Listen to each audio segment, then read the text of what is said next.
Okay, I think we are live. Let me wait just the redirection. Okay, I think we are live. Yeah. So welcome everybody to the node.js security meeting, 18 July 18. Before start, does anybody have any announcement? Oh, I have a small announcement. Okay. Yeah, the OpenSSF scorecard monitor that we built time ago now is an official OpenSSF tool, basically. So yeah, it got Okay. transferred Nice. to the organization. Yeah, Very yeah, and good. also the visualizer. Um, and also, worth to mention that last week. Yes, I think it was last week. We released a security release of Node.js. Yep. So please upgrade or use use a tool to verify if you are running an unsafe version. But in the end of the day, always upgrade. Um, okay, as usual, we Just, go. just Raphael, we should remember for the next blog post that goes out to include some coverage of that scorecard monitor becoming an OSSF tool because it's like Okay, it came from security related work in the Node project and like if you yeah. so I think that would be a really good headline Okay, let for me take that some thing. note here. I'll try and remember, but Uh, I'm just mentioning it so you try and remember too. yeah.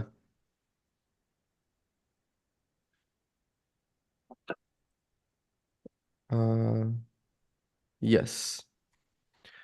Good one. Um, okay, as usual, we go to the vulnerability review. I believe that Yeah, yeah, go ahead.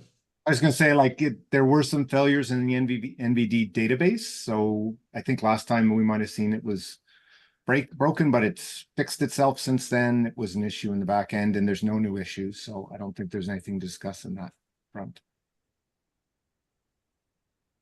Okay. Um, and also worth to mention that the security release, uh, some CVs were not published to NVD yet, so we are working on that. Um, we have a Node.js CV checker.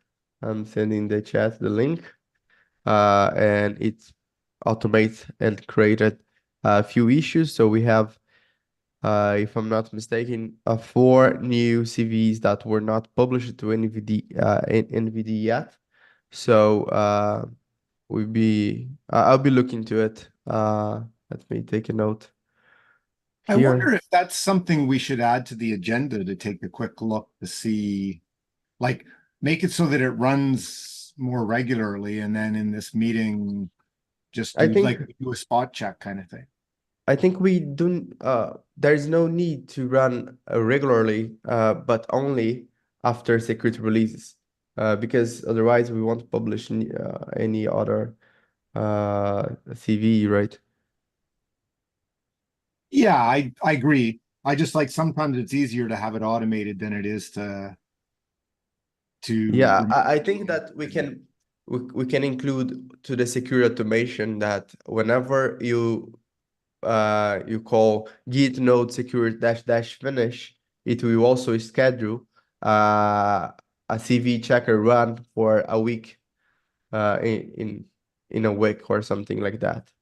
Because Although, sorry? does it take some time sometimes? Like if I understand the process, we have to request that it's publication and then somebody has to agree and like that could actually We take 2 or 3 we weeks. request disclosure to the reporter, Yeah, and when the reporter accepts, the CV gets published. yeah, If the reporter do not accept or they yeah. forget to accept, uh, we need to do the process manually, which is remove the disclosure, but include a link to the Node.js blog post, and then it gets automatically published. The problem is that a HackerOne doesn't publish the CV without an external link or Right. an Yep. information. So we need to put that thing. Okay, and that's exactly what I saw in a few of them that I looked at. It was like I guess when I used to do it manually, I would just include the public link in the CVE, like for the security release. And then I don't know if I think it would still wait until they like we would still request disclosure, but maybe they just didn't wait for the HackerOne issue to be disclosed for the CV to be public. Yeah,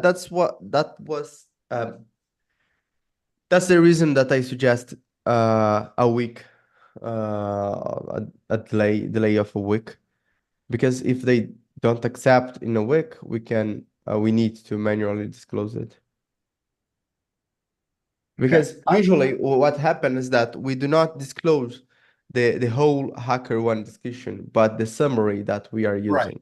So Right. regardless if the reporter accept, uh, we will disclose the same information. So it doesn't matter. Right. But if we just, I guess I'm wondering why we don't just post the link to the the blog post, our blog post, Um, because then they could publish it, right? Like I don't think we need the HackerOne because like you're basically saying the HackerOne is a summary. It's good to publish disclose that. I'm just wondering if we need to wait on it. Let me think about that, but we need to check if we can do that. That's what I just asking because that's what I used to do when I did things manually. I would just whenever we requested disclosure for the CVE, I would paste in the link to the blog post as Okay. like, and then that was all I did. Like I didn't actually ever follow up on like did the requester disclose or not, which we want, right? Like we still want the HackerOne things to be Mm-hmm. disclosed, but I'm just throwing out there like, do we actually need to wait on that? If we're going to go and do it manually, if they don't, why don't we just do it from the beginning? At like the tool could probably do that, right? And then Yeah. we go out faster. Okay. Okay. Yeah, that makes sense. I'll take a look. I'm automating the finish process, so possibly I'll take a look if HackerOne supports it via API. Otherwise, Right. we need to ask it anyway. Yep. Okay. Okay, moving on. Um,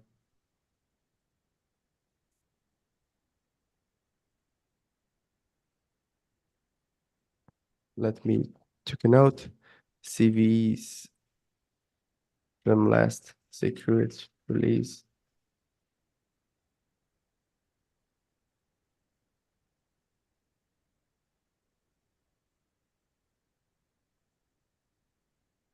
Okay, OpenSSF monitor review. Yeah, that is worth mentioning that as we didn't have a meeting last time, so it's like for the full month, so you have a lot of variations. From all the variations in terms of the decrease in scoring, the only one that we might have an opportunity to do an action is for the node add-on API. Seems like there is a new workflow added. So we can do a PR just for, add the permissions and pin dependencies basically. And we can just increase the scoring again. Which one Okay. was that? Was that our publishing workflow? Yeah, it was probably a new workflow on the Node add-on API project. Yeah, we added one to publish like to as opposed to manually publish to NPM. I'm guessing Yeah, that's the one that it is. Okay, so that's a good yeah, probably it's that's the a one good with real the release please also, right? Or something like that, because also yes. recognize something. Yeah. You Yep. added Yeah, some yeah. extra points on that, but you lose because of the Okay. tokens. Okay. No, interesting. So this is a good concrete, like this is a good example of we added something new, but we missed something, or there's something we can do Exactly. better, and the scorecard helped us catch that. And yeah, so we definitely a PR to fix that would be great. Yeah. Okay. So let me merge this request. Just one thing. The action published two commits, and none of them is using the GitHub email. So if you look to the commit author and the pull request author, they are different. I know that in some repositories, it become a problem. Like they have some automation or some checks that guarantee that the author of the request is the same author of the commit. So maybe you might want to fix that if you want to externalize it. But for us, no problem.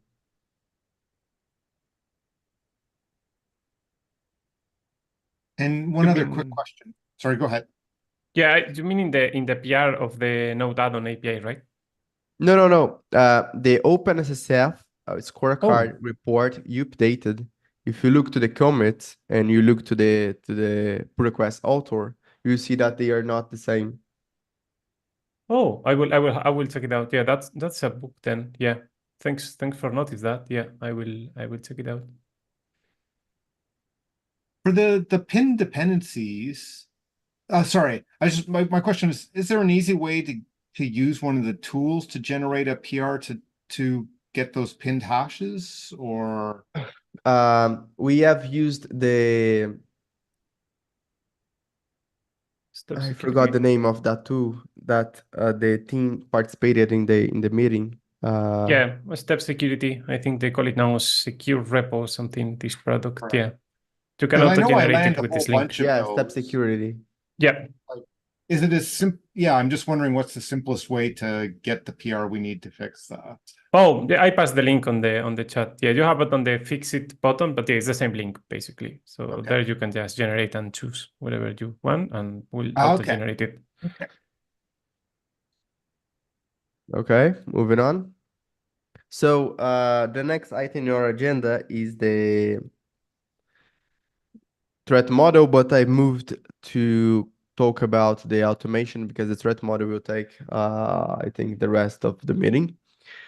So the automation of the security release process, I've been doing a lot on this recently, and I have opened a pull request to Node.js um, to update the current security release workflow to use the automated one, the one that we are creating with the security release repository. So please, we need a review and we need to merge that. So new security release, we use the automated one. And as I said in the pull request, I will be helping. And the next step is to have someone else to steward the security release, and I will be helping so we can check some failures or some missing points from the documentation or the automation. So that's the idea. And I've also wrote a few more pull requests to the security release repository and the node core issues. So we have let me see. From last meeting, yes, I think from last meeting, let me check the.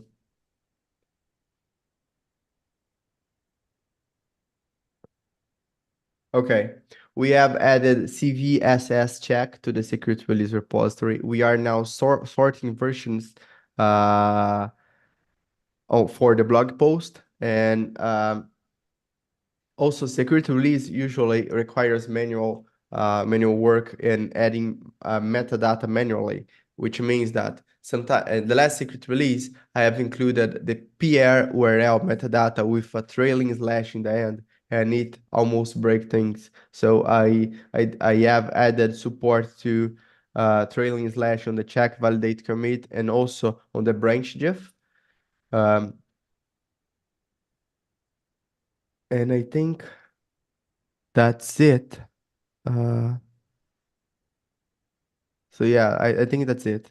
Well, I'm working on the git node dash dash finish, which will basically clean up. It will close all the HackerOne issues. It will uh, create a pull request to the security working group to add the vulnerabilities, and it will also request disclosure to all CVEs. That's the idea, at least. So that's it from the automation of the secret release process. And the next one, I suggest a brief token about the audit build process for dependencies. I believe that Michael already provide an update on the minutes. And yeah, Michael is still working on that. Actually, is still in the list to work on was building side of things, but no time yet. No. Okay, let's go to the Node.js threat model, maintainer threat model. So if you go to the issue, I'm sending in the chat. There is a link to the hack MD. Please remember that you need um, to log in to be able to edit.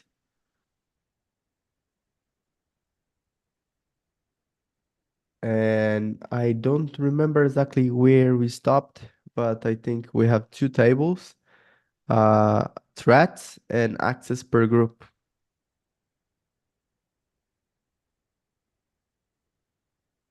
I thought we had a few more things.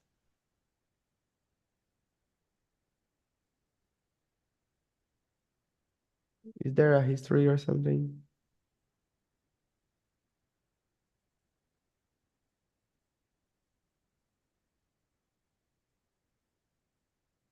Yeah, I think we might Oh, have there is a spent, version. like, we spent a good amount of our time talking about the tables and what they would look like. Okay. Yeah. It So this was. might be where we got to in terms of like, okay, these are the tables. Now we could start sort of filling them in and talking about the individual ones. Oh yeah, we have two tables, one from access per group that is just a reference, and the second one is threats. I see. Yeah, it was not in the original discussion, but yeah, I think makes sense to me, right? So one is the threats, like in terms of what can happen, right? I know who can substitute binaries of node, right? For the download server, for example. So you can list there who has this option, right? And in the other one, you track the matrix of who should have access, which level to what, more or less. Okay. That's correct. So And then I guess there would be like a third one where we would like, or maybe, I don't know, sections where we then look at the particular one that says like, okay, I think maybe the go last ahead. one is like a cross join of the two tables Right, where you right. Yeah. Yeah, and maybe we can even automate that in terms of the yeah. like here's who the people who could do malicious code in the Node.js, and then we can see like, okay, who is that? Does that make sense? You know, if that team, if those people, like external people can do it, then obviously wait. Or if it's just the TSC members, well, okay, maybe that risk is okay, right? So, Yeah. Okay, right. I think what we can do now is to fill that table, right? Yeah. Starting with access per group. Yeah. When we don't have the information, we just leave like empty or a dash, so we know exactly opening an issue or pinging someone else to see that. Yeah, and I think at some point we should basically say, here's our list of resources, and go to like the release team or the build team or whatever other teams and say like, are there other things that we don't have on the list that should be, right? Because there are probably some that we've missed, but and but I think us Okay. filling this in is a good next step, and then we can kind of say like, okay, let's get the extra info from other people. Like maybe we want to say like at the end, are we confident enough in these lists to try and share and get more like, hey, are there things we're missing? Okay. Yeah. Okay. So let's start with the Node.js private row. Yep. External people, maintainers, triagers, they don't have access. That's expected. Build members also don't have access, if I remember correctly. are you sure external people, like what do we mean for external people, like non-collaborators? Yes. Yeah. Yes, like all the developers from GitHub. Like it's not public repository. Okay. Correct. Like, because I don't know if the like some random people gained access, like I don't know, in Oh, no, like no. I long think time that ago, yeah, like I think that's external people, like all the contributors in general. from That is a Is good it, point. Yeah. I can take a quick look at like we have let some individuals in. yeah, they are security. There is a Yeah. team for that. Security external. So, but maybe we need to add that to the access per group. We need like the security external role, right? Because that is one Mm, where they've got a higher level of privileges. Yep. yeah, so if I go on the people section of Node.js private, I see like a bunch of people that I never heard of. They're probably here before, like a long time ago. So I So can build post those. does seem, well, I guess, yeah, build has at least the build has access to Node.js private, at least part of it, because there are the secrets are stored there. Well, I Oh, guess, yeah. So I mean, probably this is something that we want to track and do in like offline. So let's say, hey, let's review the people yeah. that have access. Like here we say ideally only these people should have access, and then we create a point yeah. to review that. Otherwise, we would like I think Yeah. spend a that's lot of we time. found like a very important thing because we have removed people from TSC and removed people from teams, and we forgot that they were added to Node Private as a member, not in a group, so they still have access to that, and that's concerning. Right. I thought we had a team, like I thought we had like a team for TSC members in Node private. We do security TSC. Ah, yeah, okay, it is. Like it's funny when you look at that first thing, it didn't show. I was looking at the teams, it didn't show me all the teams. Oh, it shows like three things for me: build, security, and tools. Right, but there is a security TSC Yeah, team. they are subgroups of security. If you click on the in the right side, there are five things under security scope: security SE, security release, security triage, security external, and security steward. Okay.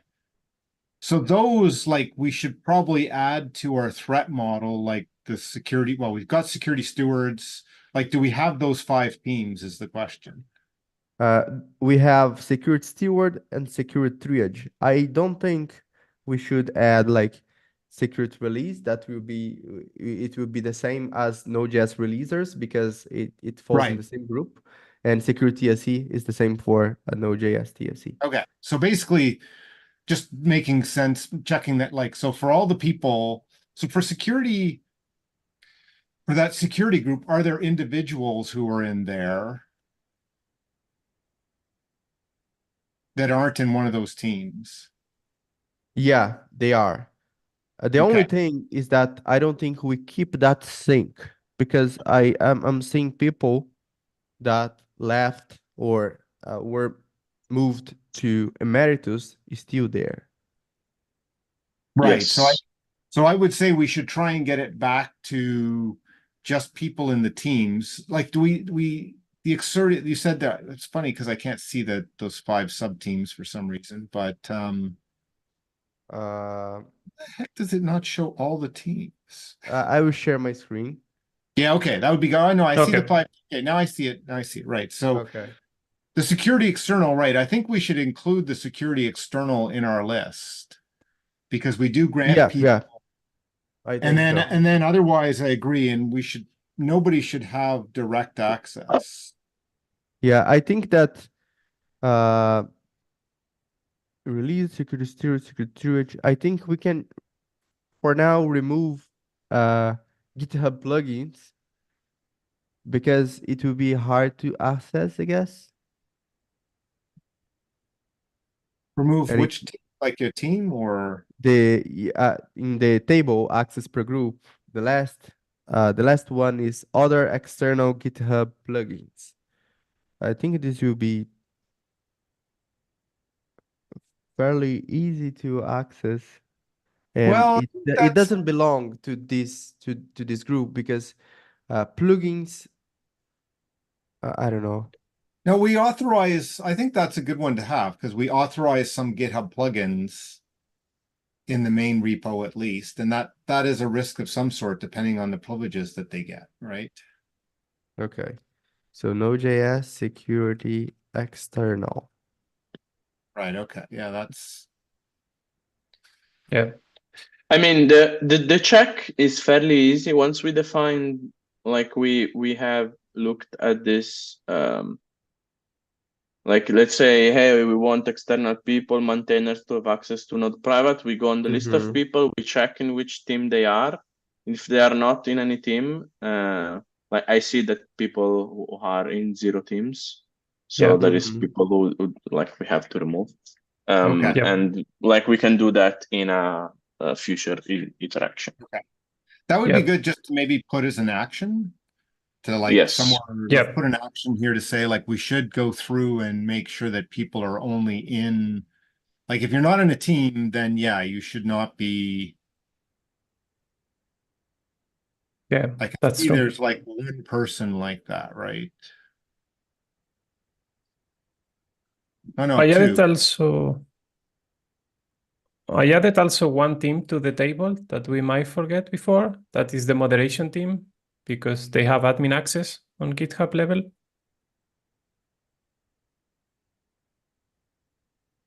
And I think I'm okay with, like, I can see we have the two people that I see with zero teams. I'm okay with just like removing them right now because I think that's the right answer. They should have been covered in build if they're still part of build, but I think they've gone into emeritus and build. So Yeah, there is at least four or five people with zero teams. okay.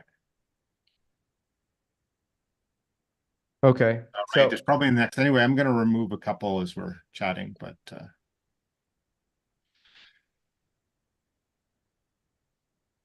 Yeah, I counted 6 of them. okay, okay, let's yeah, move but if we forward. can create an action to make sure that's clean, that's good. Yeah.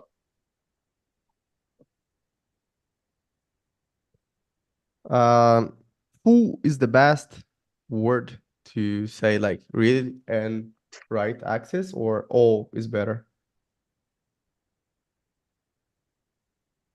I think All it's might be good in that, Yeah. like, I guess there's admin level access sometimes, and then there's read. There is kind of that two levels. People can be like owners, or they can be. Yeah, I think in the But case of TSC, it should be all, and in the Owner. case of releases, should be read and write. Because, I for think instance, so.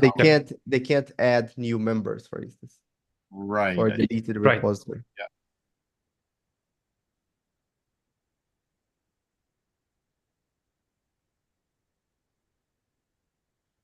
Security steward, I think, let me check. But I believe they have almost the same. How can we check the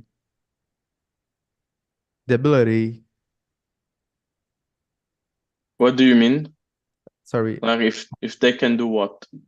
how can I compare the group security release with security triage to see what they can do? Security Oh, steward, sorry.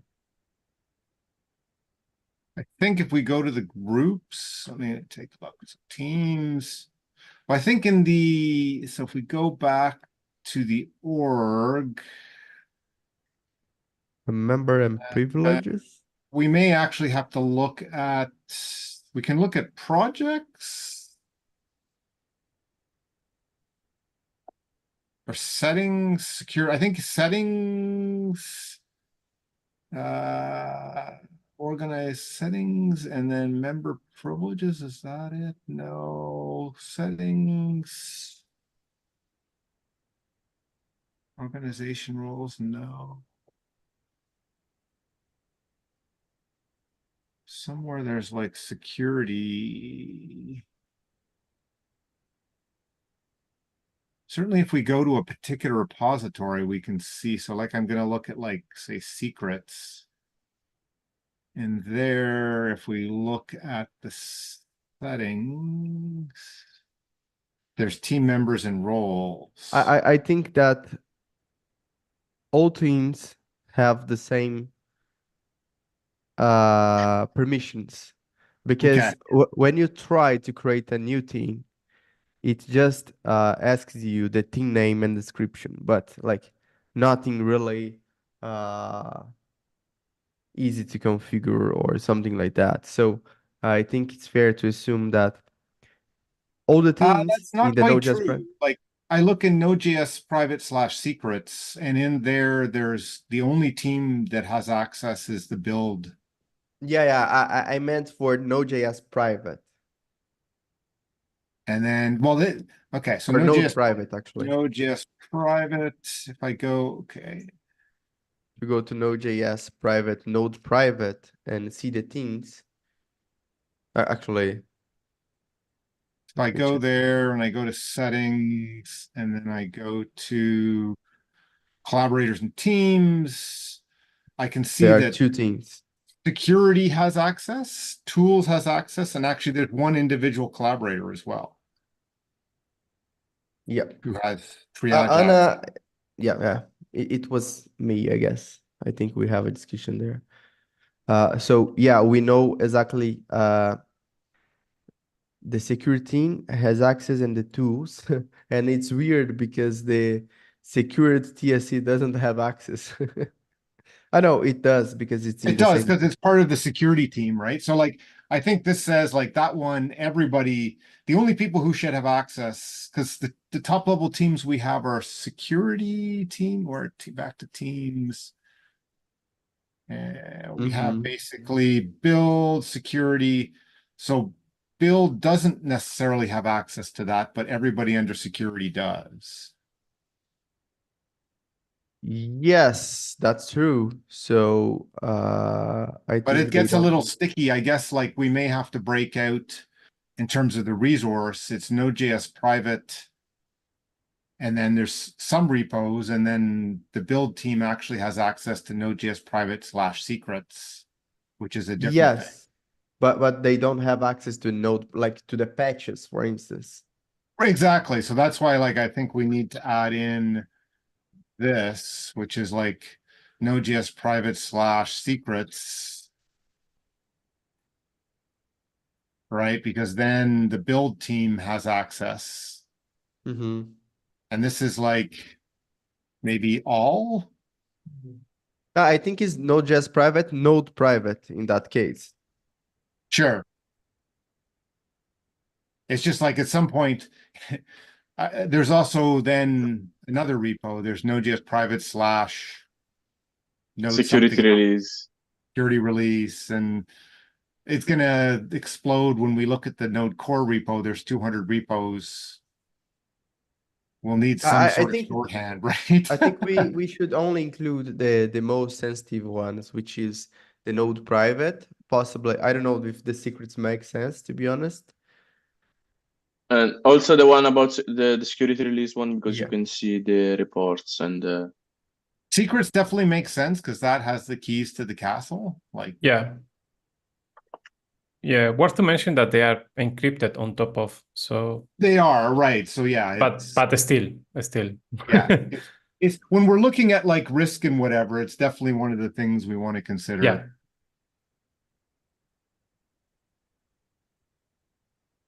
Trying to reduce a bit and make it more easy to read.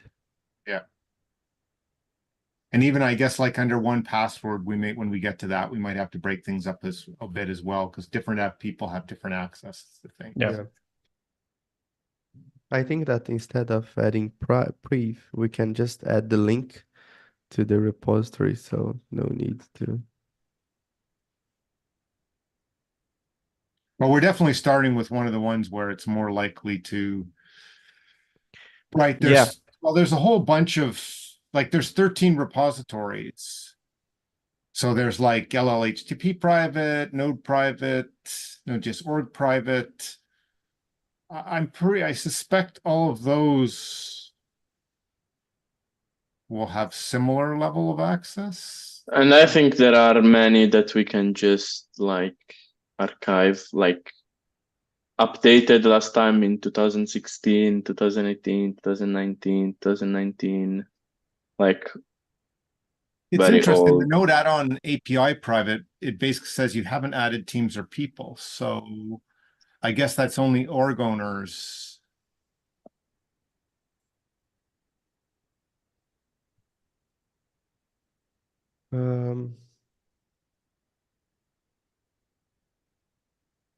I'm trying to promote Richard, but it's not working. I'll try to give you oh, do you have co-host permission already? Can you try to promote? I can try. So there's 2 attendees, right?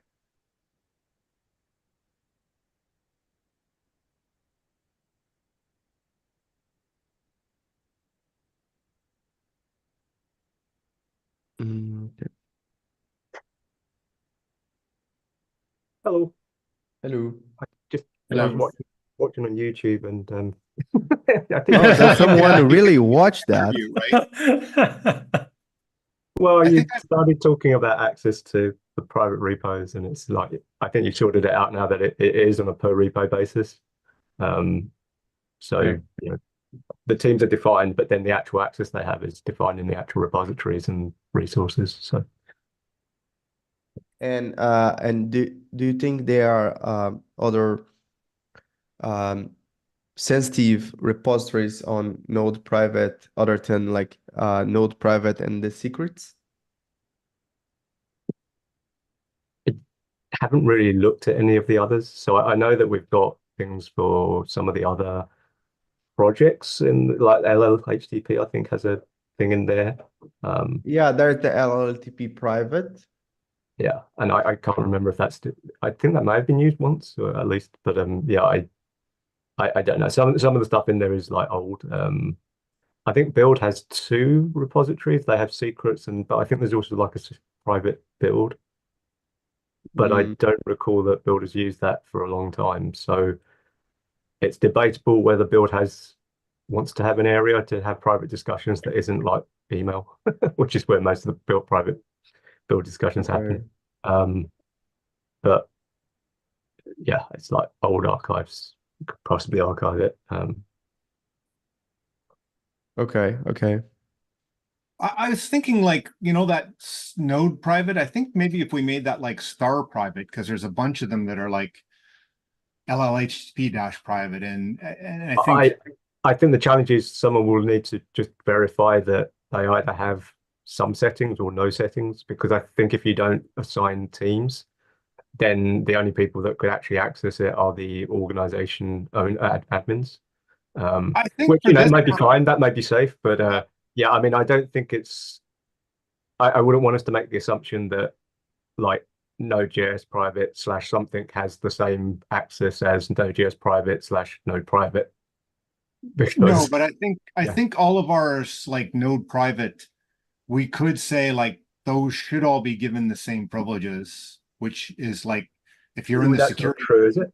For example, secrets has completely different list of people than node private. It's not star dash private.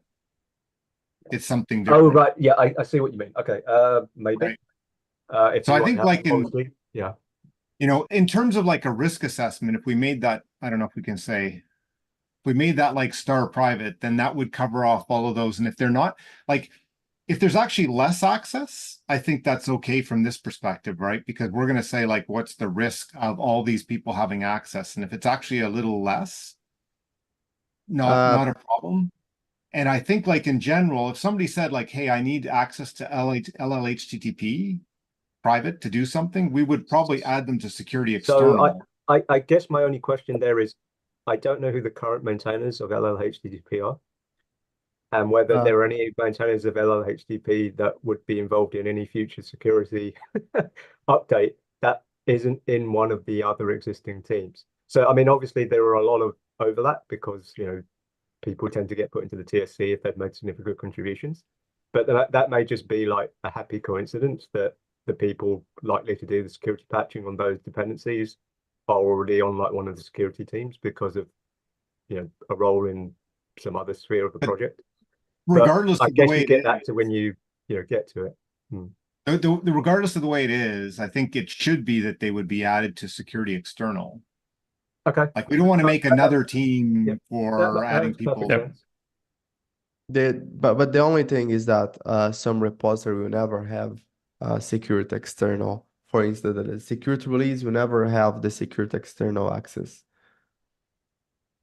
Then that one, like, but that's not a star private, is it? It is. The security releases, let's see, in terms of the naming, we go there. Yeah, it's Node.js private / security dash release.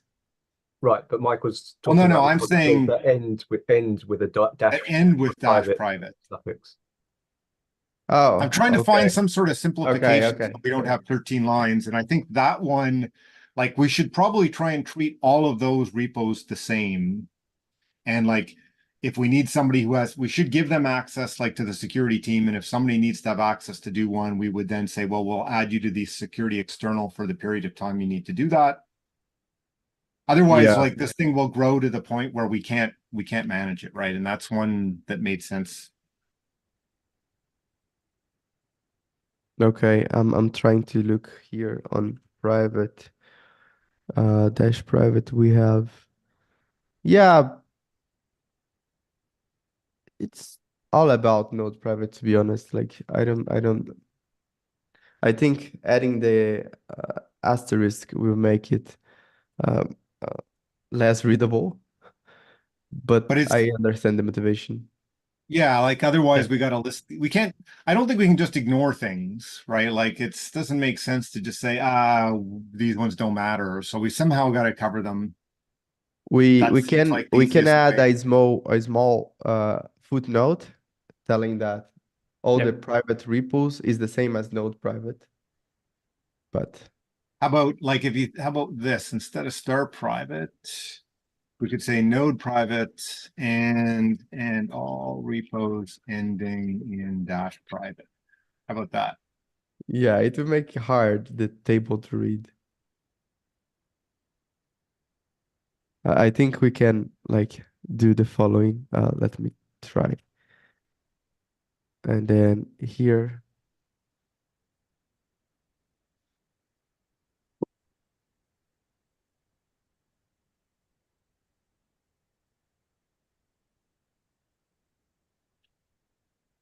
maybe. At least that captures.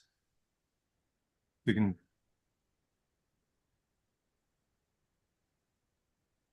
I'm happy with that for now. Okay. So then that covers off a bunch of them. I guess we do have like Cloudflare management, meta, security, CVE management.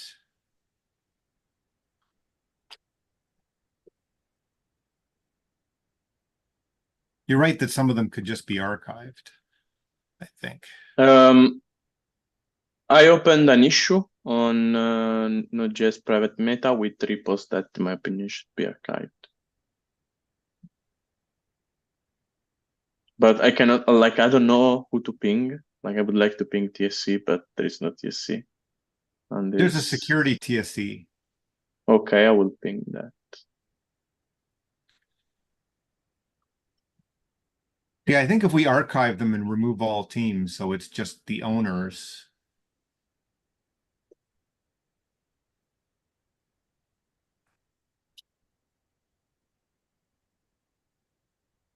I also suspect that some of those like end up not being sensitive anymore, like because anything sensitive that was discussed is now disclosed likely in a lot of cases.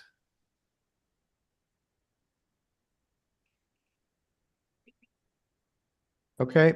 So I think I filled most of the node private issue. Sorry, a line. There's just two questions. There are two questions. GitHub Actions. What? I mean, I believe that for all repository it will be read access, right? Or do we need to check all the workflows permissions? when it writes to issues or something like that. I don't get entirely what we are supposed to assess in the GitHub Actions column. I guess it's the, like, do we have workflows? I believe that all repositories will have that. Yeah. There is a column on the settings when you can set if the workflows can read or write. Yeah, or can that was Yeah. my question. But the thing is, it's very hard to keep if we add that, it will be very hard to keep this table up to date. Yeah. I mean, maybe it's just a matter of, like, for now, we could keep it simple and say, like, do workflows have access to this or not? If the answer is yes, then, you know, maybe we need to Yeah. think about it and, you know, leave that to dive into the details of what kind of access later on, right? Yeah. We can just check if GitHub Actions are enabled. If they are enabled, we consider yes, it has access. Like we don't go into detail if it has read or write access. We just say, hey, yes, they are My enabled. question is more about, like, I'm pretty sure it will be yes for all repositories. And Yeah. what we are going to say on, like, Zoom or social media accounts like website infra, it doesn't make sense, right? Like, GitHub Action is not a role. That's fine. We just say no, right? Like, it's like, do GitHub Actions have access to the contents to the resource? No. And therefore, like, versus, like, when we say, like, okay, node private, we can have a sense of how sensitive this stuff is there, and we can then look at this table and do the join and say, like, well, who has access to it, right? And it's like, is it okay? Are we confident that, like, GitHub Actions is safe to have access to it? Because it does, right? And Yeah. and for, like, the Zoom account, similar, we'll do a join and the answer will be no. And that, therefore, we don't even have to think about it, right? Like, they're just. Yeah, I see your point, Michael. Yeah, I think it makes sense because I think most of the repositories will have like their own GitHub Actions, like on the repository itself, right? So you can create issues, close issues, whatever, based on the permissions, right? But I think the challenge here is, for example, if we have a GitHub action that is, you know, connecting the private repository with the public repository in order to trigger something or get information back and forth, these kind of things, right? Or you get access to the YouTube AP key and then you start an automation or stuff like that, right? Rather than, I think that's going to be like the most unexpected thing rather than the expected, which is going to be like having actions doing things on the repos. That's super expected, right? But if they need to use special tokens or something like that, then it's important to have it. Like if you are using something aside of the typical GitHub token that you get from the repo.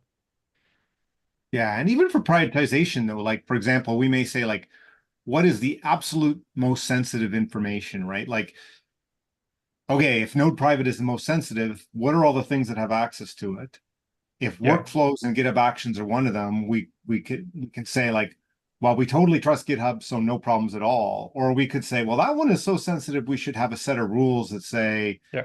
well, we have to turn on GitHub Actions, but, like, here are the constraints that we should apply to them, right? And then therefore, like, we've mitigated the risk by having that stuff.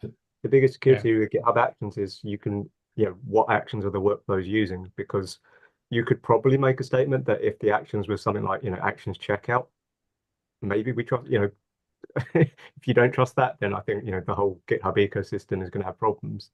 But if we're using, you know, if any workflow is using some action that's in, you know, somebody's repository, you know, it's not action slash something, it's somebody's own repository slash something. And we do have a few of those in the public repo. Then that's almost like a case-by-case risk assessment. It's like, you know, what happens if that did get compromised? Are we possibly leaking anything by having that work running in the private context? I think, you know, for example, anything in the Node public repo, when we sync over to Node private, unless you then go and check if you've disabled actions, you know, by default, you're almost getting all the actions that are running in public. In private, it may not be running under the same key. So, you know, Ulysses was talking about sometimes things are running under non-default tokens, and maybe in that Yeah. case, then you're ameliorating some of the problems. But I think it's very hard to make a blanket statement without knowing what's in the workflows, because Yeah. the whole flexibility of actions is, oh, you know, I want to do this in an action, and someone's written this, so you could get your workflow to reference that. And then the question is, how safe is that? I think, you know, just I'm not saying this is unsafe, but for the sake of argument, I know that we've had a few actions in workflows to like open like issues or pull requests, and they tend to be on people's some, you know, there's some developers private, well not private, some developers GitHub URL, and again Yeah. the question is, what's the confidence we have in that? They're not, you know, not all the repositories are using the same actions. So some repositories are doing similar things, but with different forks of the same action or something. And again, it's Yep. so Yeah, and I think like that will be hard. So if the answer is no, that the repositories have no GitHub actions running, then, you know, that's nice and easy. And then, like you said, maybe if it's yes, then somehow we'll have to do further. Like our first pass through this should be, here's the matrix. What does it tell us in terms of our top level priorities, right? Because part of this came out as people were like, hey, we should lock down what individual contributors we have, right? And we can look at this matrix and say like, okay, what do individual contributors have? Is that the biggest concern, or is it that we should spend our effort looking at our actions and what it has access to, right? And then each one of those will take its own dive in to figure out what should we actually do. This, I think we should focus on just like capturing enough information to help us see where we would want to drill in and think more about it. I think that makes sense. I sort of lump actions in the same category as well, I suppose it's slightly different, but there's some sort of idea of what is it? There's the GitHub plugins or whatever they call them, where you know you can run things like the code coverage stuff.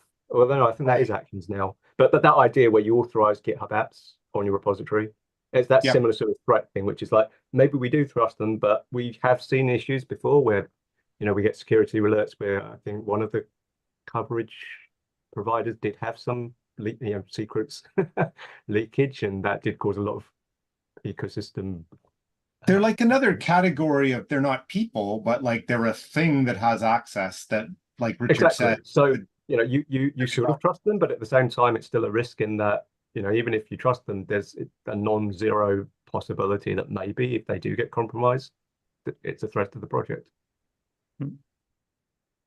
Right. So we have currently, I guess, in that column is like GitHub Actions and other GitHub external plugins. I think what Richard just mentioned was meant for those other external GitHub plugins where like they're not an action you configure, but you authorize the GitHub plugin to do something in your repo, and they kind of have the same look and not the same look and feel. You configure them differently, but they kind of have the same thing. It's the same sort of threat, which is, you know, it's not like something we've listed specifically in a GitHub team, but it's something that has potential access to these resources. Yeah, I have two examples also that might worth mention. So last year I was working a little bit on automation. So one thing was the idea that when you merge a pull request on the email repository, you auto-update the list in Mailgun. But this requires, for example, the token from Mailgun, right? That's why we didn't merge it. And that's one example. And that's a tricky thing because even if you don't have access to the infra settings for changing mails, you eventually will have access to a GitHub action that may have access to that secret. So maybe you can just make some other configuration or whatever, right? So you can skip that one. Other example, for example, is in the Jenkins alerts. Right now we have like alerts for the testing machine, which is separated than the release machines. But technically, if you get a good token from that, you can maybe modify the release machines also. So there was something that stopped both PRs, but this is the kind of risk that we assume with GitHub Actions, right? That you do stuff in one repository that might not be that obvious on that repository, and you can affect external resources heavily, right? Especially if you don't have a good granular access on the tokens.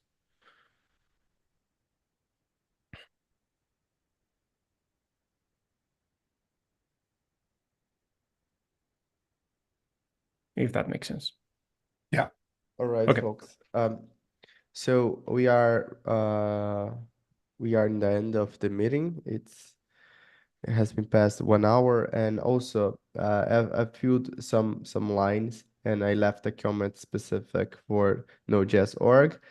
We can work on that async, and we can use the comments of the hack MD to discuss a few things. And if you don't have you don't have an answer, you can leave it blank or with a small sign, and then we can move on next week, in 2 weeks. And I believe that after the next meeting, we will be able to share this table with the whole team, the TSC and the whole team, and check if all the informations are created and if we're missing something specific. And then we can move on to the threats table and see what makes sense there. Any other thing? I can just see like some of them we have build members, but I think we're gonna have to make that more granular. Like we have build test members and build release members. There's like at least test and infra level, if not 3. So Okay.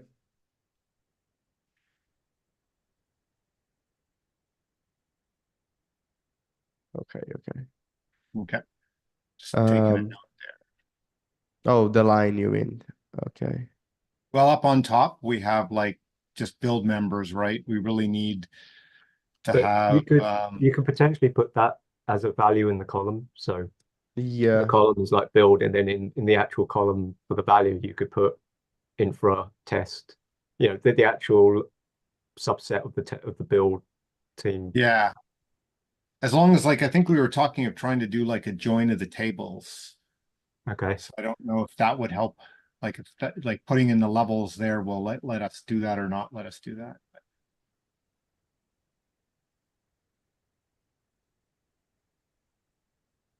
Okay, I'm just going to leave that as a note as or it as levels. Because that you're right, that might work too.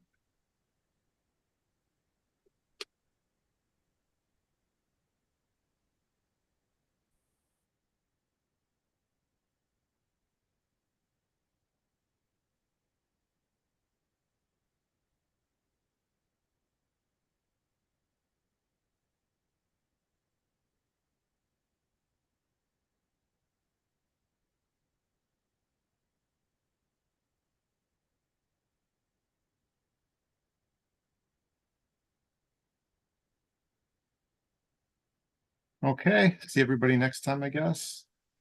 Yeah. Okay. Bye bye, folks.